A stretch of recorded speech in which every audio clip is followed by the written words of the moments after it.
to understand the Vedic literatures in the right perspective. And this modern articulation of the Shastra Yukti was done by Bhaktivinoda Thakur. Based on Chaitanya's teachings, based on all the Vedic literatures, he sat down and gave clarity. What is what?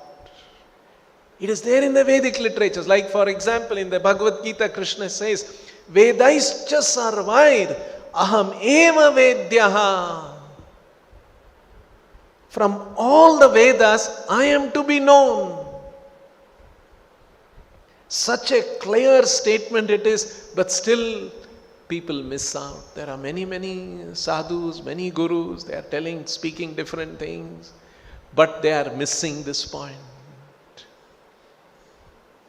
So it requires a self-realized acharya to tell us, and that is why these 5 acharyas, Jagannath Das Babaji, Bhaktivinoda Thakur, Gaur Kishore Das Babaji, Bhakti Siddhanta Saraswati, and then Srila Prabhupada.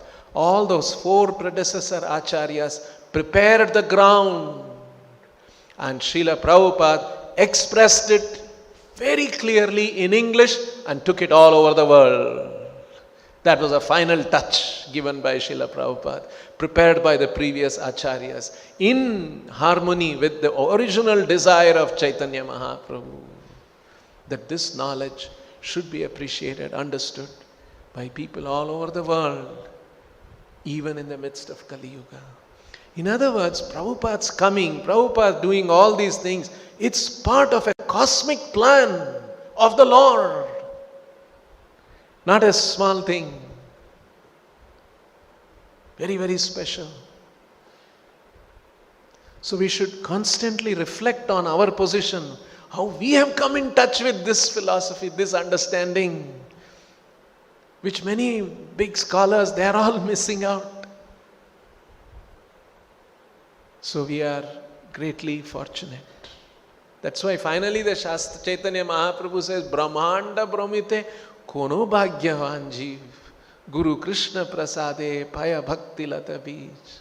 Living entities wandering in the different universes, in different species, and in all these different species, when he gets that species, he feels, I'm very happy, I don't have to move out of this situation. Why should I move? I'm very happy in this situation. He finds a satisfaction in that species. He doesn't want to change that species, including the position of a hog. And that's why Prabhupada writes here, another important point. Somebody who is in a higher state of consciousness can say that, yes. Like we are in a higher state of consciousness as human beings than a pig. When we look at the pig and say, oh how they are. But look at the pig itself, very happy, comfortable.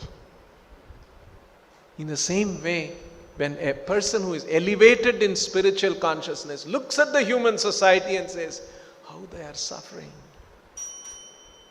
So it requires a higher consciousness perspective.